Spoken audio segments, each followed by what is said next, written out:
ఈ ప్యాసేజ్లోకి మనం వెళ్ళే ముందు ఈ ప్యాసేజ్ యొక్క థీమ్ ఏంటి అని మనం తెలుసుకునే ముందు అసలు మార్కు సువార్త ఎందుకు రాశాడు, మరలా ఎందుకు రాశాడు మార్కు సువార్త, ఎవరికి రాశాడు? మార్కు సువార్త రాసింది ఎవరికి చెప్పాలి? రోమియులకు. ఎందుకు రాశాడు? అపాలజెటిక్గా రాశాడు. దాని థీమ్ ఏంటి?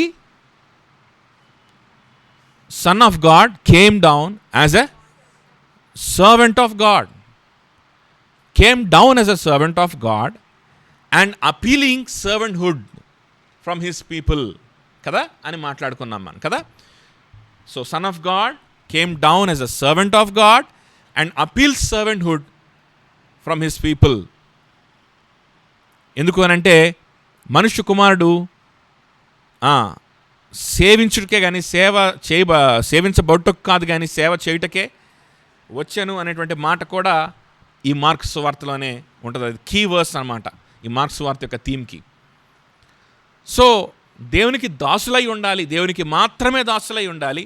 ఆయన రాజై ఉన్నాడు, రాజైన వాడే దాసుడైపోతే మీరంతా రాజై ఉన్నవాడే దాసుడై వస్తే మీరు దాసులు అవరా అన్నట్లుగా ఆయన రాజు, ఆయన దాసుడుగా వచ్చాడు కాబట్టి మా వాళ్ళు నమ్మల. కానీ అసలు ఆలోచించాల్సింది అట్లాగనేనా? అలా కాదు కదా.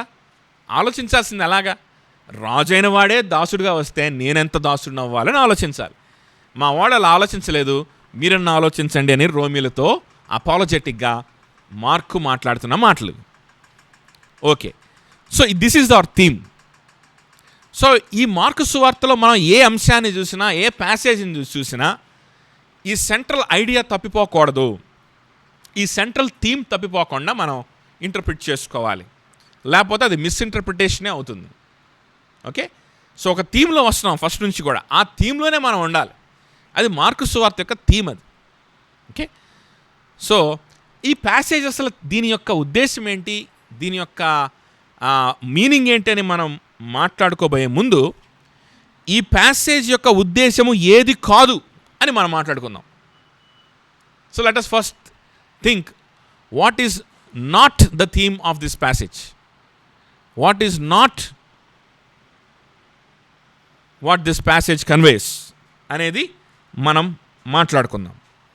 ఇక్కడ పరిచయులను ఛాలెంజ్ చేస్తూ ప్రభువారు కొన్ని విషయాలు మాట్లాడారు. ఏం మాట్లాడారు? మీరు తల్లిదండ్రుల్ని సన్మానించమని దేవుని ధర్మశాస్త్రంలో ఉన్నది, తల్లిదండ్రుల్ని మీరు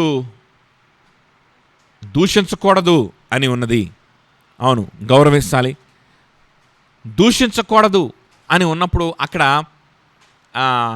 స్లాండర్ చేయకూడదు అనేటువంటి ఒక మీనింగ్ అక్కడ మనకి కనిపిస్తూ ఉంది. అంటే దాని అర్థం ఏంటో తెలుసా? వారి గురించి అబద్ధంగా ఎవరి దగ్గరన్నా చెప్పకూడదు, వారి గురించి లేనివి కల్పించి వారి గురించి అబద్ధముగా ఎవరి దగ్గర కూడా మనం మాట్లాడకూడదు అనేటువంటి మీనింగ్ అక్కడ వస్తూ ఉంది. ఓకే, అది చేయకూడదు అంటా ఉన్నాడు, దూషింపకూడదని చెప్తా ఉన్నాడు. ఓకే, ఆ తర్వాత కానీ మీరేం చేస్తూ ఉన్నారు అంటే, సన్మానించమనుంటే మీరేం చేస్తున్నారంటే కార్బాను అనేటువంటి మాటని మీరు కనిపెట్టుకున్నారు. మనం రోమిల్ రాసిన పత్రిక మనం స్టడీ చేస్తున్నప్పుడు మనం మాట్లాడుకున్నాం కదా. ఏంటది? కొన్ని ధర్మశాస్త్రములో దేవుని యొక్క మనసుని దాన్ని చదివి తెలుసుకోకుండా అందులో మనం ప్రాక్టికల్గా చేయగలిగిన, ఎక్స్టర్నల్గా చేయగలిగినటువంటి కొన్ని క్రియలు. So they wanted to externalise the spiritual life. So externalise చేసి ఎక్స్టర్నల్గా చేయగలిగినటువంటి కొన్ని క్రియలు మాత్రమే వారు చూస్ చేసుకొని వాటిని చేస్తూ సంతృష్టి పడుతూ ఉండడం కదా. సో అంత మాత్రమే కాక వాటికి ఇంకొంచెం కొన్ని సొంత పద్ధతులు కూడా జతపరుచుకొని మరి వాటిని చేసి తృప్తిపడ్డాం. ఓకే, తద్వారా రూట్ కాజ్ అయినటువంటి సిన్ని, రూట్ కాజ్ అయినటువంటి శరీర స్వభావాన్ని మనము డీల్ చేసుకోలేకపోవడం వల్ల అది ఇంకా పెరిగిపోతూ ఉండడం. ఇది మనం రోమిల్ రాసిన పత్రికలు చూస్తున్నటువంటి థీమ్. సో అదేవిధంగా ఇక్కడ పరిచయులు ఏం చేస్తున్నారంటే, కొన్ని ధర్మశాస్త్రంలో ఉన్నటువంటి ఎక్స్టర్నల్గా చేయగలిగినటువంటి విషయాలు, చేతులు కడుక్కోవడం, బయటికి వెళ్ళి వచ్చినప్పుడు వెంటనే చేతులు కడుక్కొని కానీ అన్నాన్ని ముట్టుకోరు. సో ఈ విధమైనటువంటి శుద్ధీకరణ ఆచారాలు అంటారనమాట. సో ఇటువంటివి ధర్మశాస్త్రంలో కూడా ఉన్నాయి, కానీ అవి ఇచ్చిన ఉద్దేశం వేరు, ఆ కాంటెక్స్ట్ వేరు. అది సాలమ్ ఫీస్ట్ అనేది ఒకటి ఉంటుంది అనమాట. అదేంటంటే వారు భోజనం చేసేటప్పుడు కొన్ని విషయాలను వాళ్ళకి కావాల్సినటువంటి వాటిని వారు ప్రభువుని వేడుకొని, ప్రభు మీద ఆధారపడి, ప్రభుని కృతజ్ఞతాస్తుతులు చెల్లించుకుంటూ వారు భుజించేవారు. సో ఆ విధంగా చేసేటప్పుడు వారు ఖచ్చితంగా చేతులు కడుక్కొని శుద్ధిగా ఉండాలనేటువంటిది దేవుని ధర్మశాస్త్రంలో ఉన్నటువంటి విషయం. అలానే కొన్ని లేవీకాండంలో కొన్ని మనం చూసినా కూడా మనకు కనిపిస్తుంది. కానీ అది దేనికోసం ఆ విధంగా దేవుడిచ్చాడు ఆ ఆచారాలను అని మనం చూసినప్పుడు చూడండి ఒకసారి. ఈ శుద్ధీకరణ ఆచారం గురించి మనం చూడాలంటే లేవీకాండము 11:25 తొందరగా ఒక 3 ఉన్నాయి, తొందరగా చదివేసుకుందాం. ఇవి ఎక్స్ప్లెనేషన్ ఇవ్వకూడదు వీటికి. లేవీకాండము ఇదే ఫస్ట్ టైం తీయడం. లేవీకాండం వాటి కళేబరములు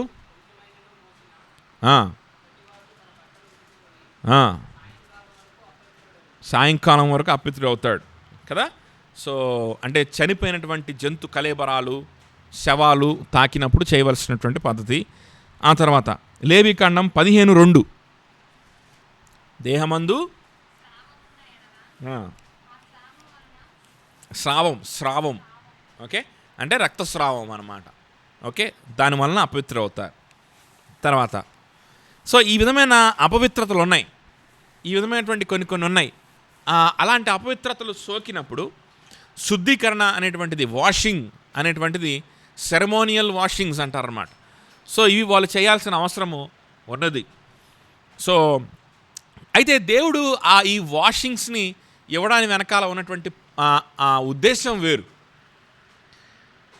కొన్నిసార్లు దేవుడు కొన్ని ఆజ్ఞలు ఎందుకు ఇస్తారంటే ధర్మశాస్త్రంలో ఆయన తన ప్రజల యొక్క హృదయ కాఠిన్యాన్ని బట్టి ఇస్తాడు కదా. డైవోర్స్ గురించి, విడాకుల గురించి, దాని అంత పరిత్యజ పత్రమా ఏమంటారు దాన్ని, పరిత్యాగ పత్రం గురించి కొంతమంది ప్రభువారిని అడిగినప్పుడు పరిత్యాగ పత్రము ఇచ్చి ఒక భార్యని లేకపోతే ఒక భర్తని వదిలిపెట్టవచ్చు అనే ఒక పద్ధతి ఉంది కదా అని ప్రభువారిని అడుగుతాను. ప్రభువారు ఏం చెప్పాడు? ఖచ్చితంగా అక్కడ చాలా స్పష్టంగా ఎక్స్ప్లెనేషన్ ఇచ్చాడు కదా. ఏంటది? పురుషుడు తన తల్లిని తండ్రిని విడిచిపెట్టి తన భార్యని హత్తుకుంటాడు. కాబట్టి ఎవరినైతే దేవుడు జతపరిచాడో ఎవరు కూడా వారిని విడతీయడానికి వీల్లేదు, వారు విడిపోవడానికి కూడా వారి అధికారం లేదు. So that is no question of divorce. ఆ విధంగా విడిపోవడానికి వీలు లేదు అని చాలా స్పష్టంగా ప్రభువారు అక్కడ మాట్లాడుతూ, మరి అది ధర్మశాస్త్రంలో ఎందుకుంది అని ప్రభువారిని ప్రశ్నించినప్పుడు దానికి సమాధానంగా ఆయన చెప్పిన మాట ఏంటంటే, మీ హృదయ కాఠిన్యాన్ని బట్టి మోషే ఇచ్చినటువంటి పద్ధతి ఇది అన్నాడు కదా. అయితే ఆది నుండి ఉన్న పద్ధతి ఇది కాదు అన్నాడు. ఆది నుండి ఉన్న పద్ధతి ఇది, నేను ఆది నుండి ఉన్న పద్ధతి మాట్లాడుతున్నాను. ఆదామును సృష్టించిన తర్వాత అవ్వను సృష్టించి వారిని జతపరిచి మీరు ఏక శరీరమై వారు ఉంటారని చెప్పి ఇందుని బట్టి పురుషుడు తల్లిని విడిచిపెట్టి స్త్రీని హత్తుకుంటాడు, జతపరచిన వాడిని వేరుపరచడానికి వీల్లేదని చెప్పి ఆది నుండి ఉన్న పద్ధతి ఇది కాదు. కానీ మీ హృదయ కాఠిన్యాన్ని బట్టి మీలో కొంతమంది చేసుకునే పెళ్ళిళ్ళు అసలు పెళ్ళిళ్ళే కాదు. మీలో కొంతమంది చేసుకునే పెళ్ళిళ్ళని అసలు దేవుడు పెళ్ళిళ్ళగా కూడా పరిగణించడు. సో ఆ విధంగా ఉన్నప్పుడు మీరు ఆ భర్త ఆ స్త్రీని హింస పెడతా ఉన్నాడు అనుకోండి, అసలు అది పెళ్ళే కాదు దేవుని దృష్టిలో, స్త్రీని హింస పెడతా ఉన్నాడు. అప్పుడు ఆ స్త్రీకి పరిత్యాగ పత్రం రాసి ఆ వివాహ బంధంలో నుంచి బయటికి రావడానికి అవకాశం ఉన్నది అని మోషే రాశాడు. అది దేనిని బట్టి రాశాడు? మీ బుద్ధిని బట్టి రాశాడు. అసలు మీకు పవిత్ర వివాహం అంటే ఏంటో కాన్సెప్టే తెలీదు, ఇక విడాకుల గురించి మీకెందుకు? కానీ నిజమైన హోలీ మ్యాట్రిమనీ కనుక ఉన్నది అని అంటే దానికి విడాకులు అనేటువంటి ప్రసక్తే ఉండకూడదు, అవసరం కూడా రాదు కదా.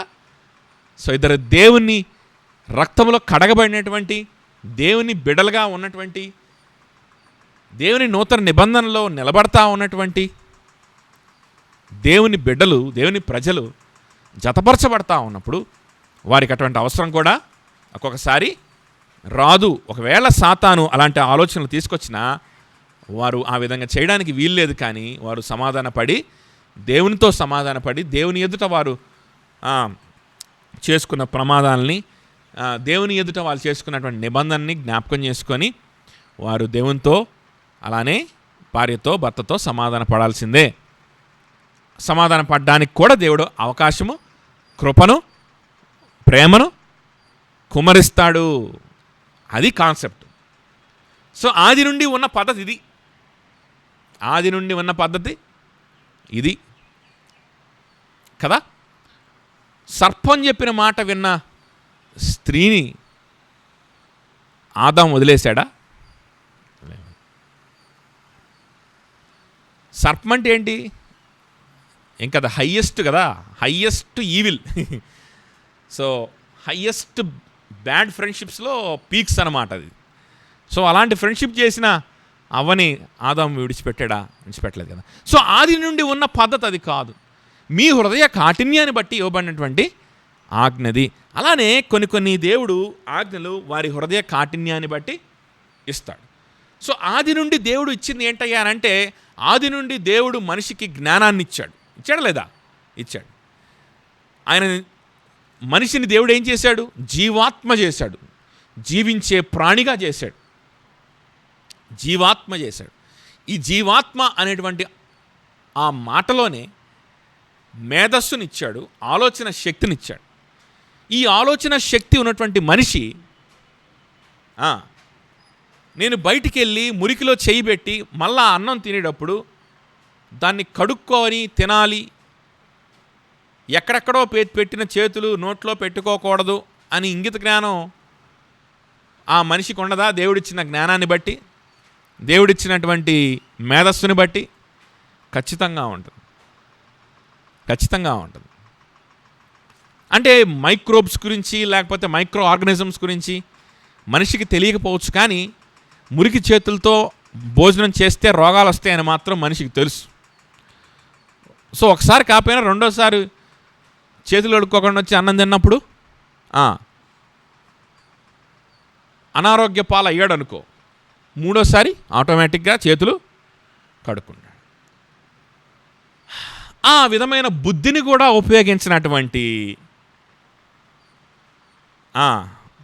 మొద్దు ప్రజలు నా ప్రజలు కాబట్టి వారికి చేతులు కడుక్కోమని ఆజ్ఞనివ్వాల్సి వచ్చింది.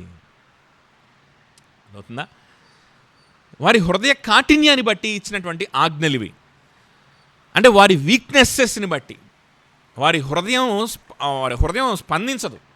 ముద్దుబారిపోయినటువంటి మనసులు, ముద్దుబారిపోయిన హృదయాలు, ఆలోచన శక్తి లేదు, అండర్స్టాండింగ్ లేనటువంటి బ్రతుకులు కదా. సో ఈ లాస్ట్లో లోపల నుండి బయటికి వచ్చి మనిషిని అపవిత్రపరిచేటువంటి వాటి యొక్క లిస్ట్ ఇచ్చాడు. ఆ లిస్ట్లో లాస్ట్లో ఏముందో తెలుసా? ల్యాక్ ఆఫ్ అండర్స్టాండింగ్ అంటాడు. దాన్ని ఏమంటారు? తెలుగులో ఏమిచ్చాడు? అవివేకము అని ఇచ్చాడు. అయితే ఆ అవివేకము అనే దగ్గర గ్రీక్ పదం ఉపయోగించబడిన పదం ఏంటంటే నో అండర్స్టాండింగ్ అనే పదం, ల్యాక్ ఆఫ్ అండర్స్టాండింగ్. సో ఇటువంటి వీక్నెసెస్తో నింపడి ఉన్నారు నా ప్రజలు. కాబట్టి వాళ్ళకి చెప్పాలా, అది కూడా ఆజ్ఞల్లో ఇవ్వాలి.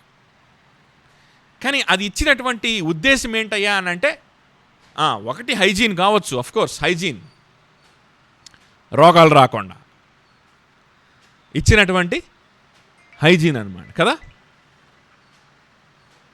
కానీ అందులో మీరు ఏదో గొప్ప ఆత్మీయతని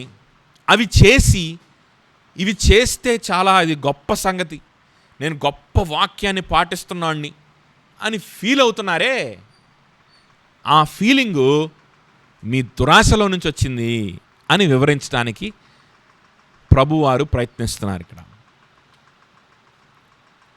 హైజీన్ కోసం ఇచ్చాడు, అలాగనే ఒక పవిత్రత కోసం ఇచ్చాడు, ఒక సపరేషన్ కోసం ఇచ్చాడు కదా. డ్యూటరానమీ తీయండి, ద్వితీయోపదేశకాండం 23:13. ద్వితీయోపదేశకాండం 23:13.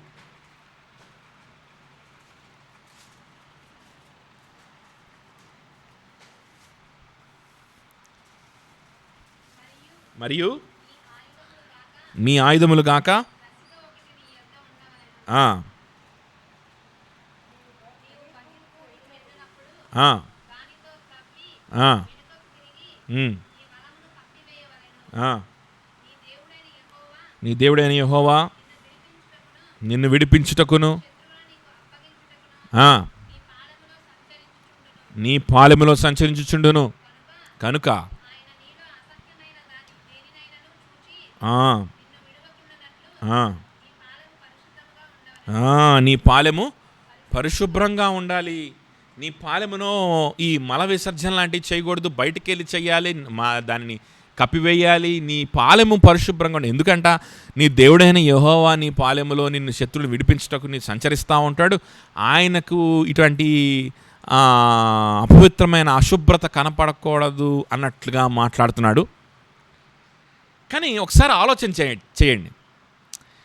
ఇది ఉపదేశం, ఇది ఇశ్రాయేలు ప్రజలకు ఇచ్చిన ఉపదేశం. ఎందుకు ఇచ్చాడు, ఏ కాంటెక్స్ట్లో ఇచ్చాడని ఆలోచన చేయాలి. వాళ్ళు అరణ్యంలో వాళ్ళు నివసిస్తూ ఉన్నారు, బ్రతుకుతూ ఉన్నారు, ఇళ్లల్లో కాదు కదా. అరణ్యంలో గుడారాలు వేసుకుంటూ వారు యాత్ర చేస్తూ వారు అక్కడ ఉన్నారు, కానాన్ని పూర్తిగా స్వతంత్రించుకోగా ఇంకా. సో ఆ విధంగా ఉన్నప్పుడు దేవుడు వాళ్ళకి ఇస్తున్నటువంటి పద్ధతి అంటే ఏంటి? దాని అర్థం దేవుడు అశుభ్రంగా ఉన్న ప్రదేశాలకు రాడనే.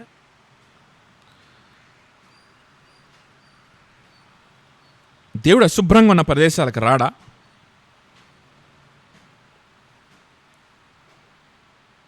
చూడండి, అపోస్తుల కార్యాలు 14:19. నేనేం చెప్పాలని ఇష్టపడుతున్నానంటే ఈ ప్యాసేజ్ దేని గురించి కాదు అని చెప్పడానికి ఇష్టపడుతున్నాను. Okay, right. అపోస్తుల కార్యములు 14:19.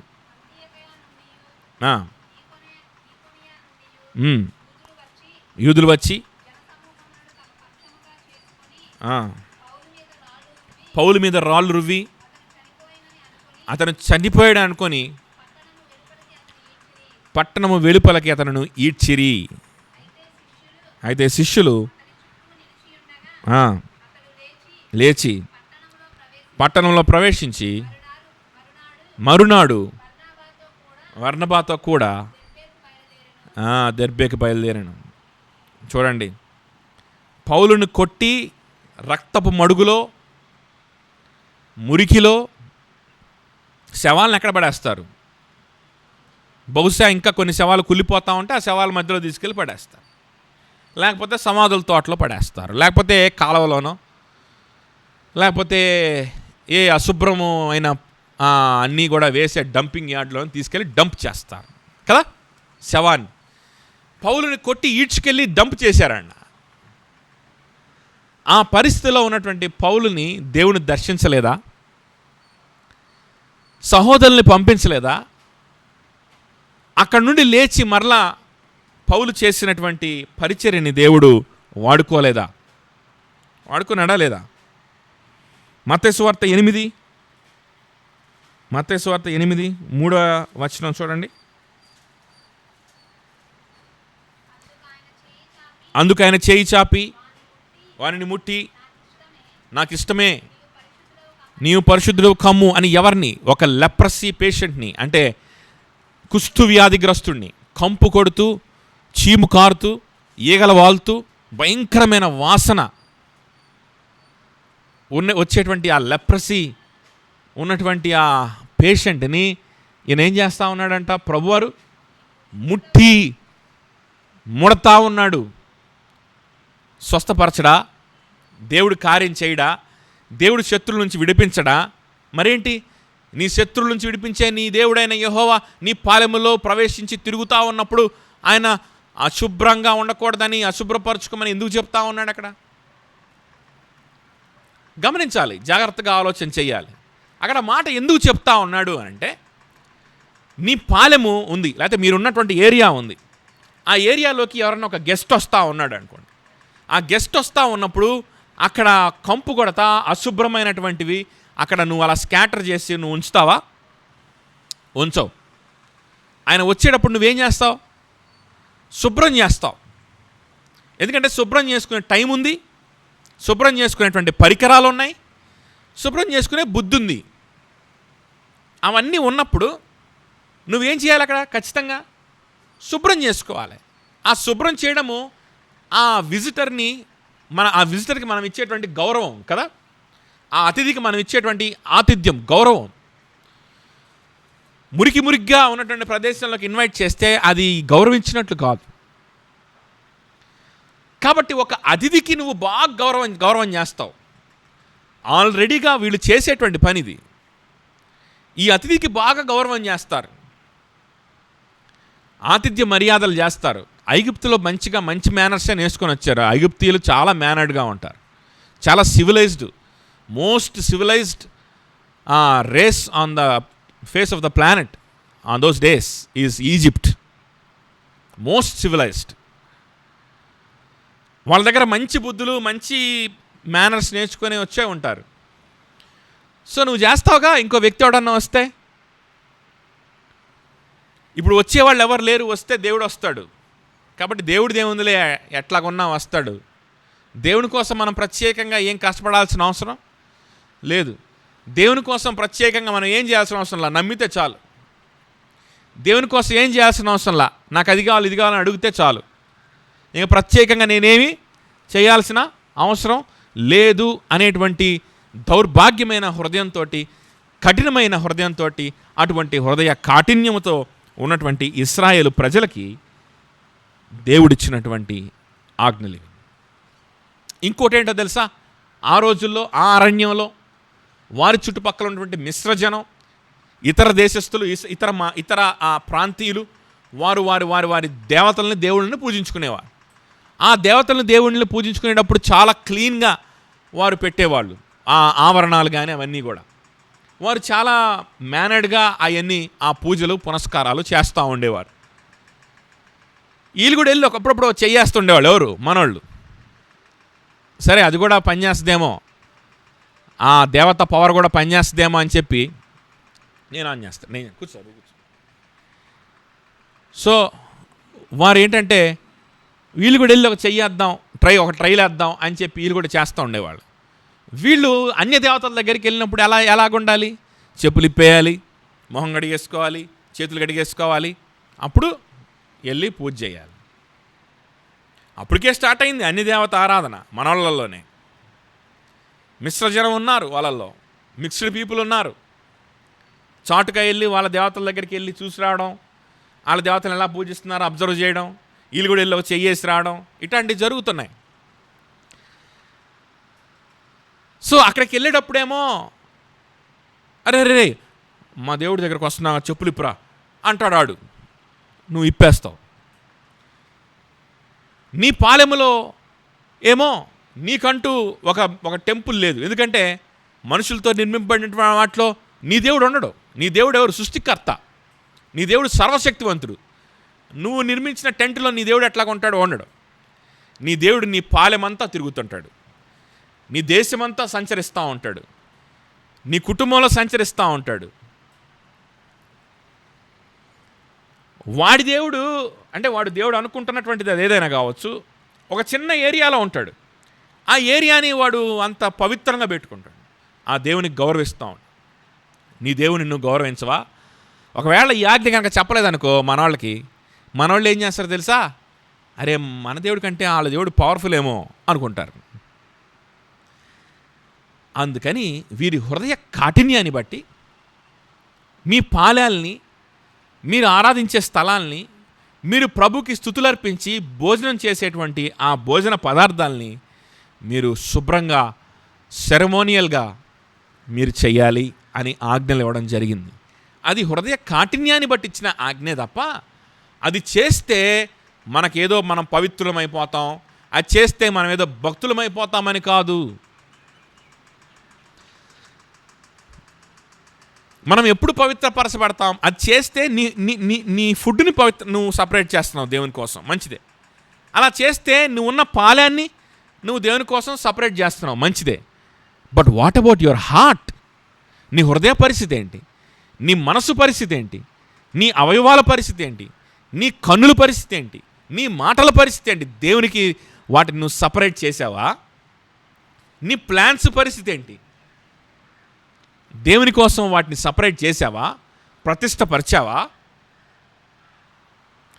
దాని గురించి మర్చిపోతూ ఉంటారన్నమాట ఈ పరిసయ్యులు కదా. దేవుడు అపవిత్రమైనటువంటి వాటిని, శుభ్రత గురించి మాట్లాడుతుంది ఇక్కడ, శుభ్రత గురించి మాట్లాడుతుంది. తల్లిదండ్రులతోటి బిహేవ్ చేసేటువంటి పద్ధతి గురించి కూడా ఇక్కడ ప్రభువారు మాట్లాడుతూ ఉన్నారు. ధర్మశాస్త్రంలో ఇంకా చాలా పద్ధతులు ఉన్నాయి అని చెప్పి గుర్తు చేస్తూ ఉన్నాడు.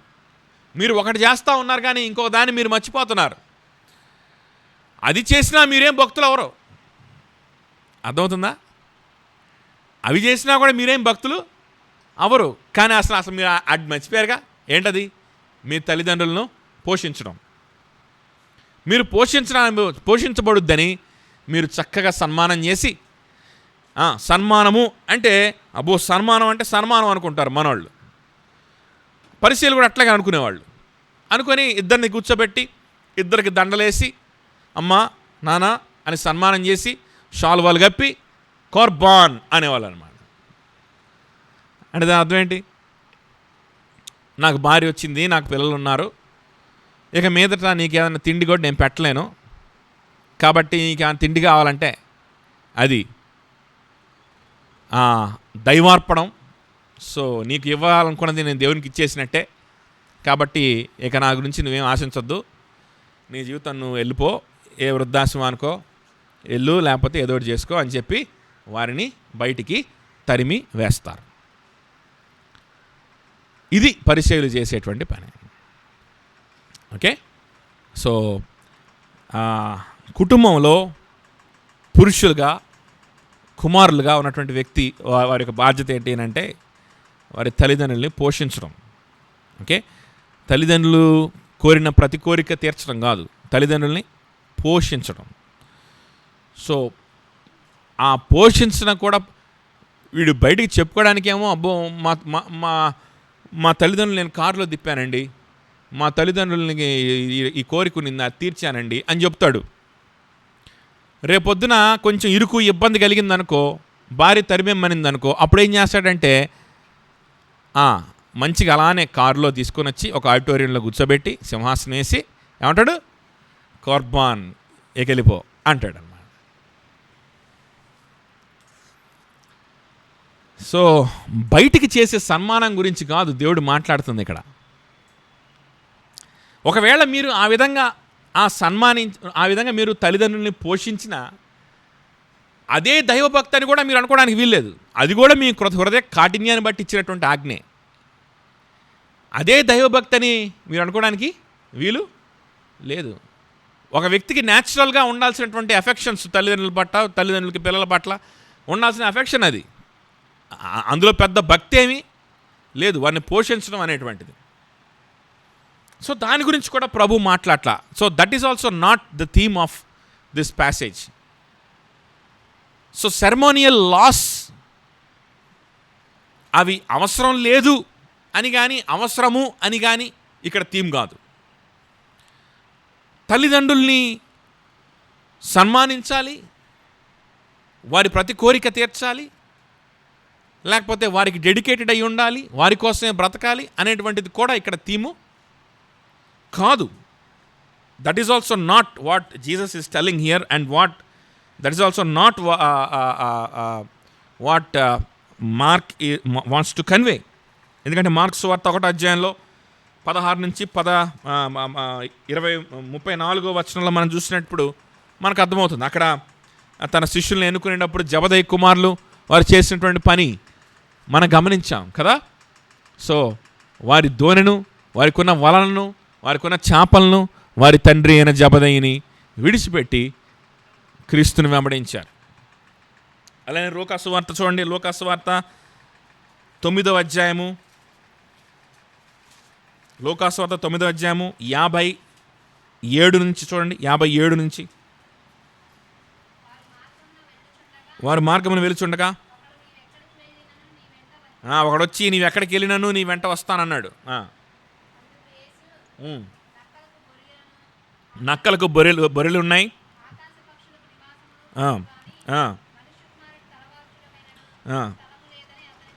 చెప్పాను. మరి ఒకరితో యేసు ప్రభువే నా వెంట రమ్మని చెప్తున్నాడు. అతడు ఏమన్నాడంటే, మొదట నా తండ్రిని పాతిపెట్టి వచ్చుటకు సెలవిమ్మని మనవి చేశాను. మృతులను పాటి పెట్టుకొనిము, నీవు వెళ్ళి దేవుని రాజ్యమును చెప్పాను. ఇంకా మరి ఒక్కడు, ప్రభువా నీ వెంట వచ్చేదను కానీ ఇంటనున్న వారి సెలవు తీసుకొని వస్తా.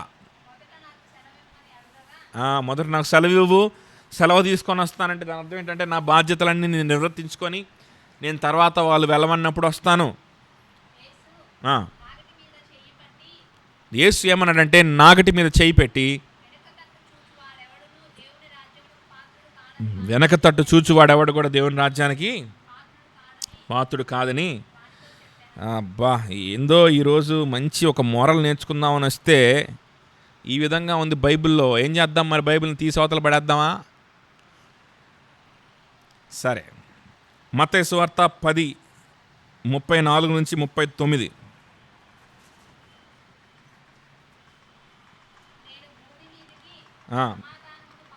సమాధానం పంపడానికి రాలేదు, ఖడ్గమునే గాని సమాధానము పంపుటకు నేను రాలేదు.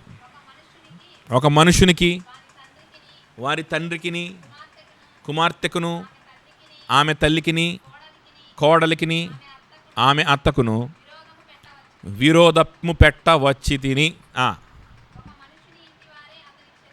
ఒక మనిషి ఇంటివారే వారికి శత్రువుగును, తండ్రినైనను తల్లినైనను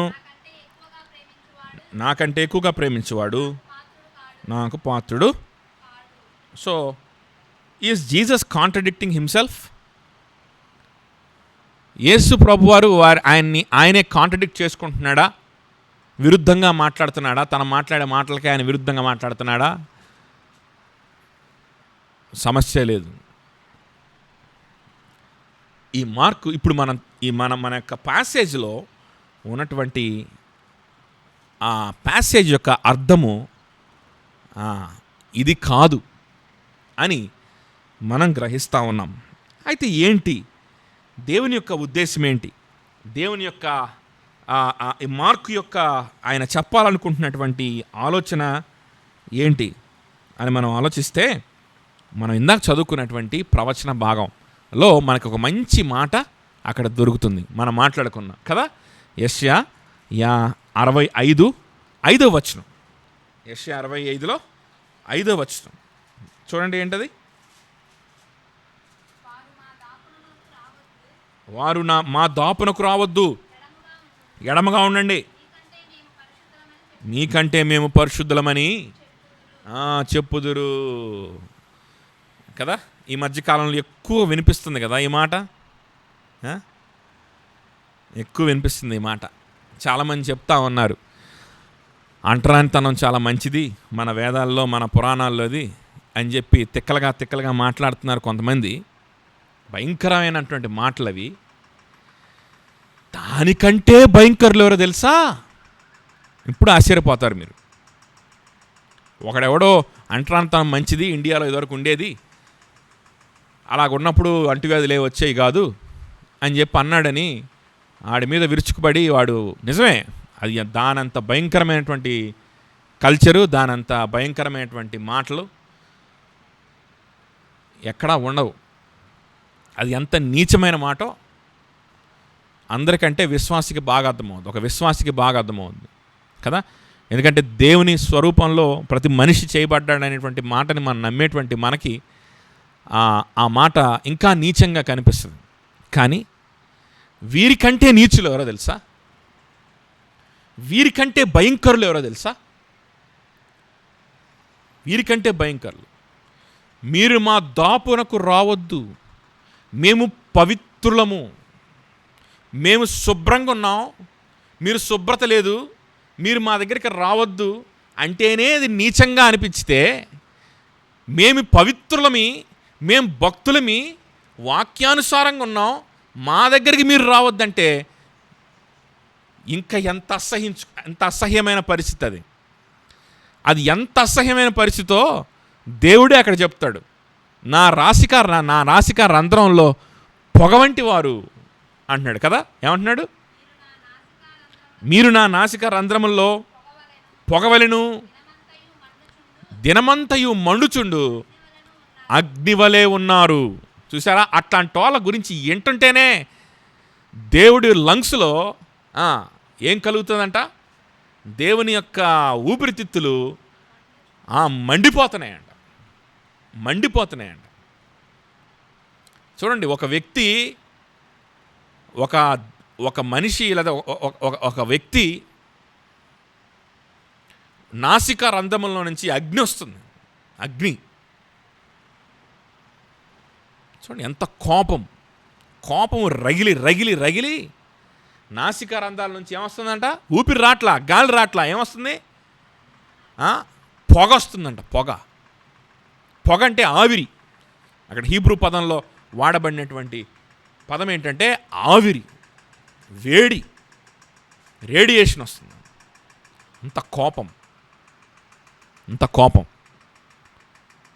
ఇప్పుడు మళ్ళా చెప్తాను అర్థమైనట్టు జాగ్రత్తగానండి. అంటరానితనం మంచిది, దానివల్ల కరోనా ప్రివెంట్ చేసుకోవచ్చు అని చెప్పేవాడు నీచంగా మనం చూస్తున్నాము. కరోనాకి తీసుకోవాల్సినటువంటి జాగ్రత్తలు దేవుడు బైబిల్లో పెట్టాడు.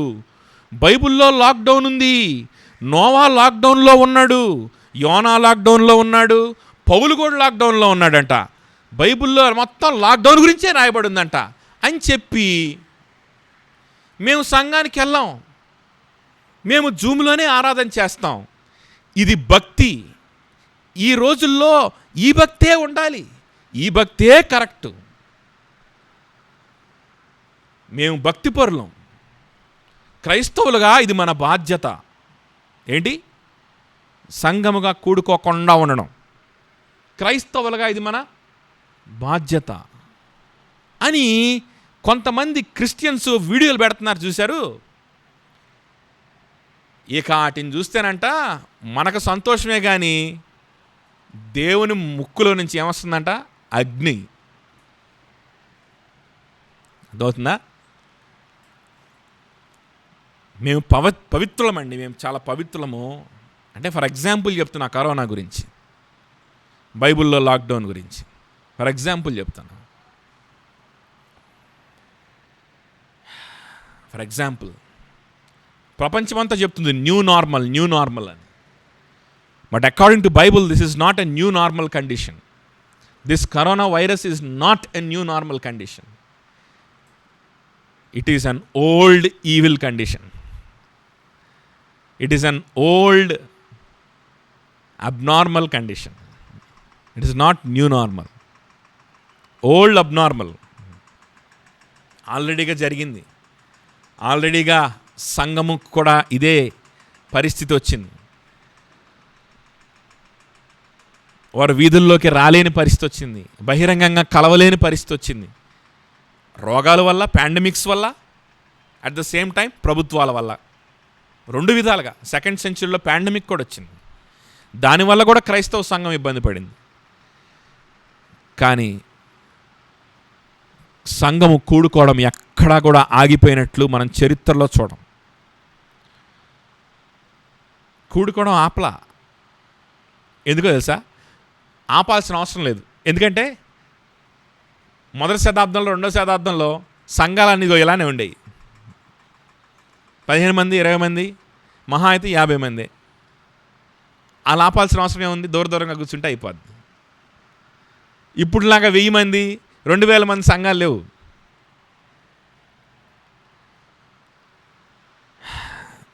ఈ విధమైనటువంటి మాట చెప్పడానికి మనసు ఒక్కడికి కూడా రాదు.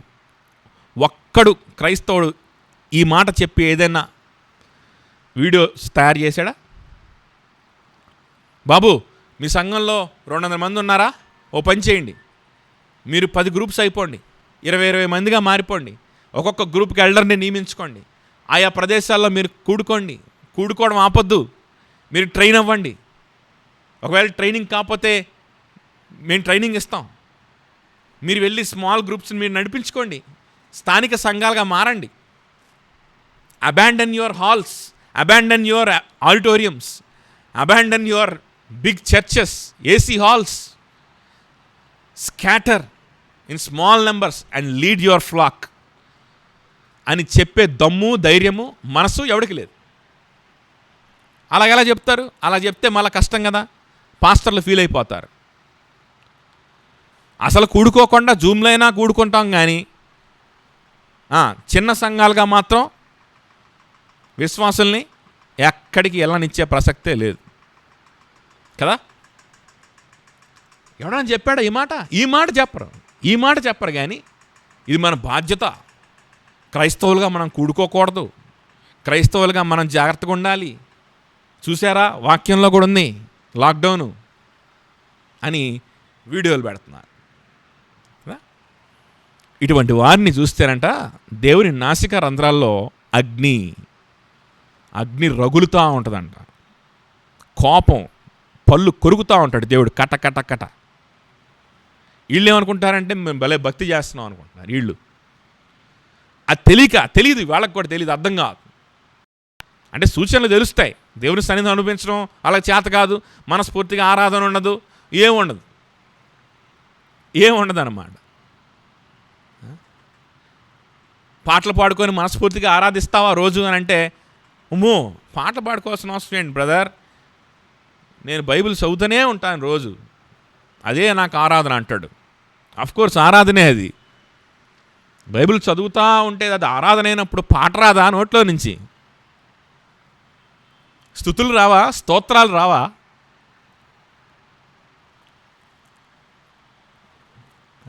అది కాదు, ఆ కమెంటరీ చదువుతూ ఉంటే అదే ఆరాధన అని చెప్తాడు. ఆ క్లాసు ఈ క్లాసు వింటాం, నోట్సులు రాసుకుంటాడు, అదే ఆరాధన అంటాడు. అఫ్కోర్స్ వాక్యం చదువుతూనే ఆరాధన చేయొచ్చు, కానీ వాక్యాన్ని కంటత పెడుతూ నోట్సులు రాసుకుంటూ ఉంటే అది ఆరాధనే అవ్వదు, అదే ఆరాధన అని చెప్పకూడదు కదా. ఎందుకు అలా మాట్లాడతాడు తెలుసా? ఎందుకంటే దేవునితో సరైన సంబంధం లేక, దేవునితో సరైన సహవాసం లేక, దేవునితో మనస్ఫూర్తిగా దేవుని సన్నిధిలో గడిపి, ప్రభువా ఇదిగో నా బలహీనతలు ఇవిగో, నా హృదయంలో ఉన్న విగ్రహాలు ఇవిగో, నా హృదయంలో ఉన్న పాపాలు ఇవిగో, ఎంత కనికరమ పూర్ణుడు ప్రభువా నువ్వు, నీ కనికరం ఎంత గొప్పది నా జీవితంలో అని ప్రభుని స్తుతించే మనసు లేదు. ఈ మనసు లేక చేస్తా ఉన్నవారిని చూచి, ఒరే నువ్వు ఆరాధన చేసి మనస్ఫూర్తిగా ఎన్ని సంవత్సరాలు అయిందిరా, అయినా నీకు అర్థం కావట్లేదు కదా, అందుకనే నా ప్రవక్తతో చెప్పిస్తున్నా, ఇప్పటికైనా విను. నిన్ను చూస్తే భక్తుడని నేను ఏమాత్రం అనుకోవట్లేదు, నీ చుట్టుపక్కల ఉండేవాళ్ళు అనుకుంటున్నారేమో, నిన్ను చూస్తే నేను పళ్ళు కొరకాలనిపిస్తుంది, నిన్ను చూస్తే నా ఊపిరి అగ్నైపోతుంది, అది నీ పరిస్థితి అని దేవుడు మాట్లాడుతూ ఉన్నాను. ఇటువంటి పరిస్థితుల్లోనే ఆ పరిసయ్యులుండి సెరమోనియల్ వాషింగ్ గురించి మాట్లాడతాను. మేము అందరం వాష్ చేసుకుంటున్నామే, మా పితరులు వాష్ చేసుకున్నారే, మన పితరులు ఆ పారంపర్య ఆచారం ప్రకారం మీ శిష్యులు ఎందుకు చేయరు అని అడుగుతాం. ఆ విధంగా అడుగుతా ఉన్న వారి గురించి ప్రభువారు అక్కడ ఇంకొక కొటేషను అక్కడ కోట్ చేసి చెప్తా ఉంటారు. అదేంటి అని అంటే యెషయా గ్రంథము 29:13 ఉన్నటువంటిది. అక్కడే ఉంది, మీరు తీయాల్సిన అవసరం లేదు. యెషయా 29:13 ఇక్కడ 7:6 నుంచి, మార్క్స్ వార్త 7:6 నుంచి. అందుకు ఆయన వారితో ఇలాగ చెప్పాను, ఈ ప్రజలు పెదవులతో నన్ను ఘనపరచుదురు కానీ వారి హృదయము నాకు దూరముగా ఉన్నది. వారు మానవులు కల్పించిన పద్ధతులను దైవోపదేశములని బోధించుచు నన్ను వ్యర్థముగా ఆరాధించున్నా. మానవులు కల్పించిన పద్ధతుల్ని ఎలా చెప్తున్నారంట? అవి దైవోపదేశములని బోధిస్తూ ఉన్నారు, ఇవే దైవోపదేశాలు అని బోధిస్తూ ఉన్నారు కదా. హృదయ కాఠిన్యాన్ని బట్టి అన్నెసెసరీ కొన్ని పద్ధతులు పెట్టుకోవడం మంచిదే, కానీ అవి దైవోపదేశాలు అని ఎవడైతే బోధించాడో వాడి హృదయము ఎప్పుడైతే even corona virus social distancing కూడా దైవోపదేశమే వీళ్ళకి.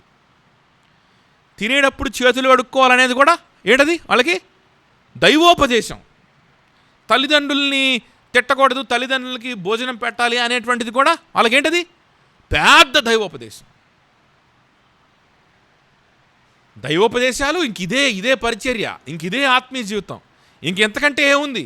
ఈ చేసేసాం, ఈ చేస్తున్నామంటే ఇంకా మాకంటే భక్తులు ఇంకెవరున్నారు?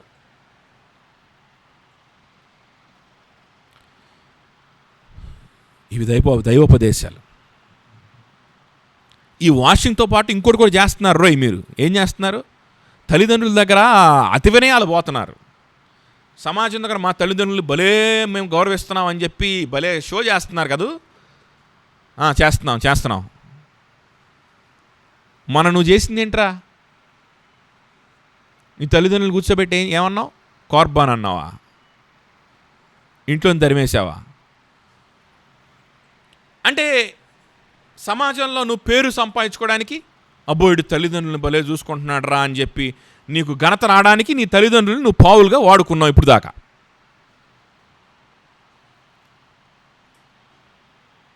నీకు వచ్చిన మంచి పేరు వచ్చిన తర్వాత ఏం చేసే వాళ్ళని కార్బాన్ అన్నావు.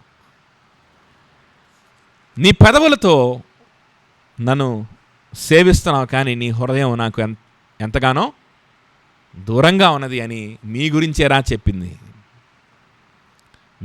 చెప్పింది. హృదయం ఎంతో దూరంగా ఉంది అని అక్కడ మాట్లాడుతూ ఉన్నాను కదా.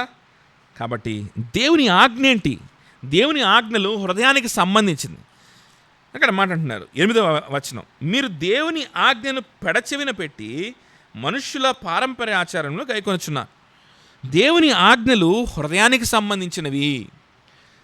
మీ హృదయ కాఠిన్యాన్ని బట్టి కొన్ని లాస్ దేవుడు మీకు ఇచ్చినా, మోషే మీకు ఇచ్చినా, దాని వెనకాల దేవుని ఆజ్ఞ ఒకటి ఉంటుంది. ఆ దేవుని ఆజ్ఞ డైరెక్ట్గా మీ హృదయానికి సంబంధించిన ఆజ్ఞ అయి ఉంటుంది. అది మీరు ఎప్పుడైనా గమనించారా? మీ హృదయ మార్పుకు సంబంధించిన ఆజ్ఞ అయి ఉంటుంది. అది ఎప్పుడైనా గమనించారా? దానిని పెడచెవిన పెట్టి మనుషులు కల్పించిన ఆచారాల్ని మీరు, మనుషులకు కూడా అదే ఇష్టం ఒక్కొక్కసారి కదా.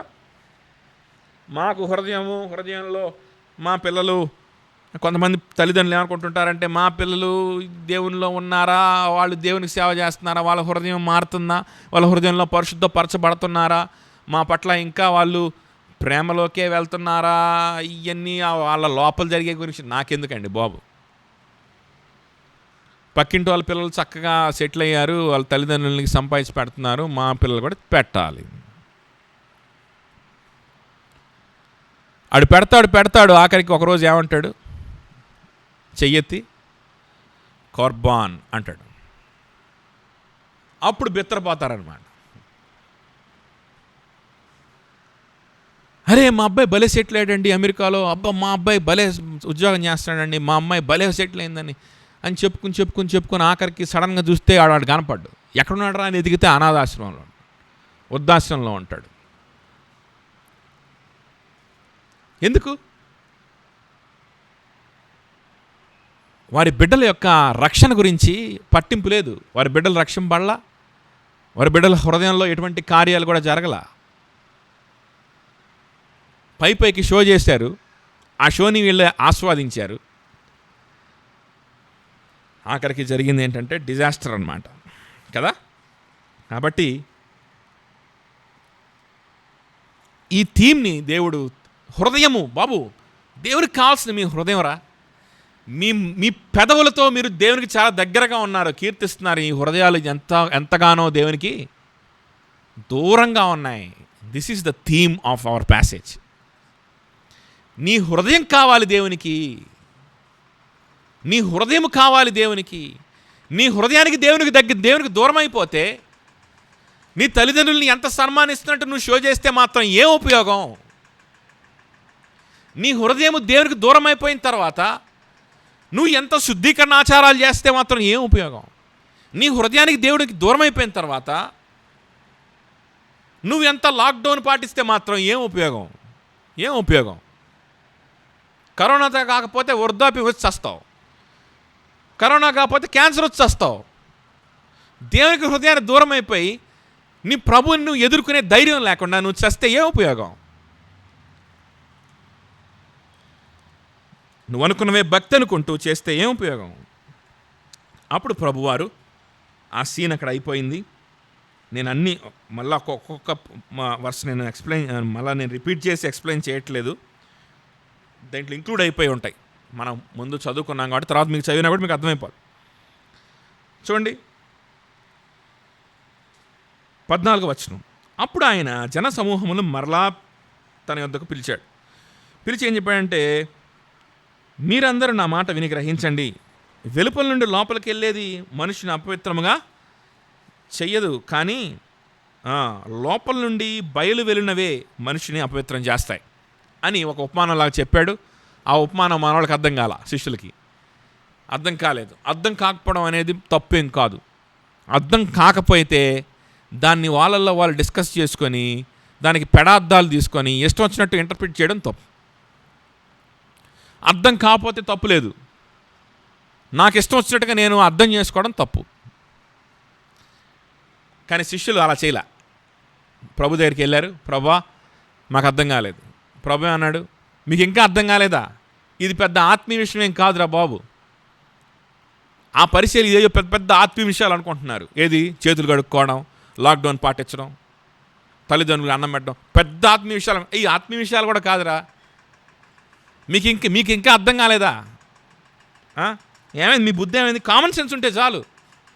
మీకు పెద్ద దేవుని ఆత్మ అవసరంలా ఈ గ్రహించడానికి, కామన్ సెన్స్ ఉంటే చాలు. నేను సరదాగా మాట్లాడుతున్నాడేమో అని నేను అనుకుంటున్నా కదా.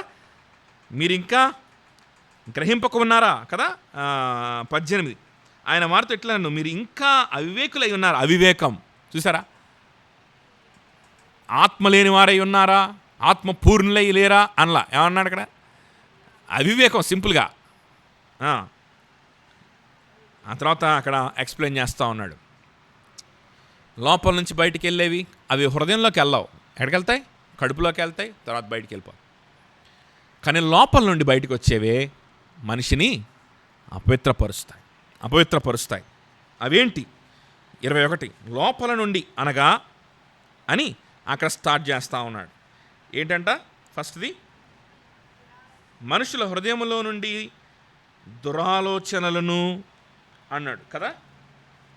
ఏంటంటే అవి దురాలోచనలు, దుర్మార్గపు ఆలోచనలు కాదు. దీనికి లెగోస్ అనేటువంటి రూట్ వర్డ్ ఉందన్నమాట గ్రీక్లో. లెగోస్ అంటే ఏంటో తెలుసా? ప్లాన్ అనర్థం. లెగో మీన్స్ ప్లాన్ అనర్థం. అంటే ప్లాన్ చేసుకొని ఆడతాం కదా గేమ్, దాన్ని లెగో అంటారన్నమాట. ఓకే, ఒక గేమ్ ఆడడం, ప్లాన్డ్గా గేమ్ ఆడడాన్ని అంటారు లెగోస్ అనే. ఆ లెగోస్ అనేటువంటి రూట్లో నుంచే ఈ పదాలన్నీ బయటకు వస్తాయి. ఆ రూట్ అక్కడ ఉపయోగించబడింది. ఆ రూట్లోంచి వచ్చిన ఒక పదం ఉపయోగించబడింది. ఓకే, ఇంకా మీకు అవన్నీ మళ్ళీ నేను వివరించాలనుకోవట్లేదు. ఆ ఇటమాలజీ, గ్రీక్ ఇటమాలజీ. సో దానికి ఇక్కడ ఏంటంటే ప్లానింగ్ అనమాట, వేవర్డ్ ప్లానింగ్. దేవుని సంబంధమైనటువంటి పరలోక సంబంధమైనటువంటి వాటి గురించి కాకుండా ఇష్టం వచ్చినట్లుగా ఇష్టానుసారమైన లోకానుసారమైనటువంటి ప్లానింగ్, దాన్ని ఏమన్నాడు?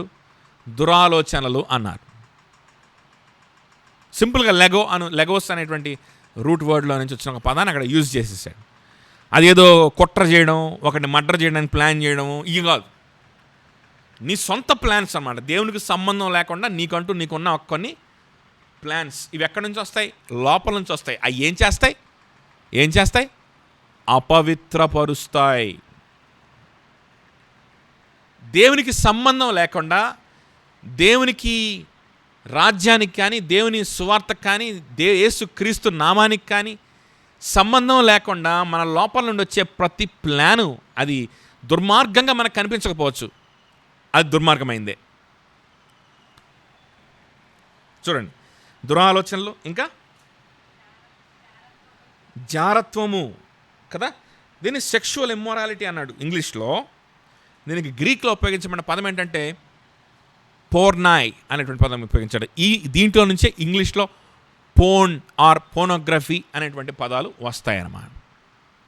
ఇది ఏంటంటే ఒక పెళ్ళైనటువంటి వ్యక్తి భార్య కాకుండా ఇంకొక వ్యక్తి ఇంకొక స్త్రీతోటి గనక ఆ వ్యక్తి ఉంటే దాన్ని ఏమంటాము? ఇన్ఫిడిలిటీ, లేకపోతే దాన్ని అపనమ్మకము, లేకపోతే వ్యభిచారం అంట. సో ఇప్పుడు నాకు ఒక భార్య లేదు కదా, నాకు భర్త లేడు కదా అని అలాగ ఉన్నవారు కూడా సెక్షువల్ ఇంప్యూరిటీ అంటారనమాట. అంటే ఒక వివాహం అనేటువంటి కాంటెక్స్ట్లో మాత్రమే ఉపయోగించాల్సినటువంటి ఎమోషన్స్, వివాహం అనే కాంటెక్స్ట్లో మాత్రమే ఉపయోగించవలసినటువంటి ఫీలింగ్స్ వివాహము వెలుపల ఉపయోగించడం. వివాహం వెలుపల అది ఒక స్క్రీన్ని చూస్తూ కావచ్చు, లేకపోతే ఒక బొమ్మను చూస్తూ కావచ్చు, లేకపోతే ఒక మనిషిని చూస్తూ కావచ్చు. అది శారీరకంగా భౌతికంగా కాకపోవచ్చు, కేవలం చూపులతో కావచ్చు. అటువంటి ఫీలింగ్, అటువంటి ఎమోషన్ ట్రిగర్ అయినప్పుడు దాన్ని ఏమంటారంటే సెక్షువల్ ఇంప్యూరిటీ అంటారు. సో ఈ ఫ్రేజ్కి ఒకే పదం గ్రీక్ మంచి గ్రీక్ ఫిలాసఫర్స్ ఉంటారు బాగా, అందుకని వాళ్ళు మంచి పదాలు ఉంటాయి. పోర్నాయ్, ఫార్నికేషన్ అనేటువంటి పదం కూడా పోర్న్ అనే పదం నుంచే వస్తుంది కదా. ఇంకేమొస్తుందంట లోపల నుంచి అపవిత్రపరిచేవి? దొంగతనములు కదా. థెఫ్ట్ అని ఇంగ్లీష్లో రాశాడు. క్లెపోస్ అనేటువంటి పదం ఉంది గ్రీక్లో. క్లెప్టోమేనియా అంటే ఏంటో తెలుసా? దొంగతనం చేయాలంటే ఇష్టం అన్నమాట వాడికి. సో అంటే చిన్న దొంగతనాలు. క్లెపోస్ అనేటువంటి పదం. ఓకే, అపహరించడం, మనం కాని దానిని సొంతం చేసుకోవడానికి ప్రయత్నం చేయడం. So okay, right. ఇంకా నరహత్యలు, ఇంకా వ్యభిచారం అంటే తెలిసిందే. ఇంకేంటి? లోభం. చూడండి, లోభము,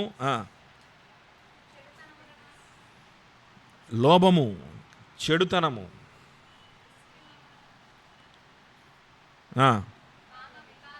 కామ వికారములు, మత్సరము, ఎన్వి. ఈ ఎన్వి అనే పదానికి గ్రీక్ పదాన్ని చాలా గమ్మత్తుగా ఉపయోగించారు. ఎన్వి అనే ఒక పదం ఉంది కదా ఇంగ్లీష్లో, దాని బదులుగా గ్రీక్లో ఏముందో తెలుసా? అసలు యాక్చువల్ ఒరిజినల్ టంగ్లో ఆప్థాల్మోస్ నామినోస్ అనే పదం ఉంది. ఆప్థాల్మోస్ అంటే ఏంటి? కన్ను. పోనెమోస్ అంటే అర్థం ఏంటి? పోనెమోస్ అంటే వికెడ్నెస్ అని అర్థం, బ్యాడ్ అని అర్థం. ఓకే, అంటే బ్యాడ్ ఐ అని అర్థం అనమాట. అంటే చెడు దృష్టి అని అర్థం. ఓకే, చెడు దృష్టి. ఎన్వి, దానికి ఇంగ్లీష్ ట్రాన్స్లేషన్ ఏంటంటే ఎన్వి అంటే చెడు దృష్టితో చూడడం. అంటే నాకు లేదే, వాళ్ళకుందే, నాకెందుకు లేదు, నాకెప్పుడు ఉంటుంది అని ఆలోచించడాన్ని ఏమంటారంట? చెడు దృష్టి అంట. Okay, wicked I. ఇంకేంటి? దేవదూషణలు, బ్లాస్ఫిమియా, దేవదూషణలు, దేవుని దూషించడం.